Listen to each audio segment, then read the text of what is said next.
and ready! GMA Weather, serbisyong totoo ng GMA News. Humina pa po ang bagyong Senyang habang tumatawid ng Sulusi. Sa timog na bahagi na lang ng Palawan nakataas ang Public Storm Warning Signal number 1.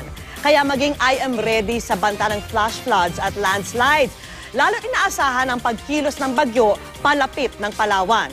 Pero base po sa forecast track ng Pag-asa, posibleng hindi na ito maglandfall. Biyernes ito lalabas ng Philippine Area of Responsibility.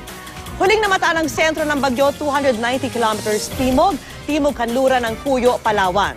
Taglay ang lakas ng hangin nasa 45 kilometers per hour. Kikilos po ito pakanluran, timog kanluran sa bilis na 15 kilometers per hour. Base po sa datos ng The Weather Company, uulanin pa rin ang ilang bahagi ng Southern Luzon, lalo na sa Palawan at Bicol Region bukas po yan. Sa Metro Manila, may tsansa ng ulan, lalo na po sa hapon. Western Visayas naman ang mas makararanas ng ulan bukas, at sa Mindanao, asahan ng thunderstorm sa hapon, lalo na sa Soc-Sargen at Davao Regions. Delikado pa rin pong pumalaot sa lahat ng seaboards ng Luzon at Visayas.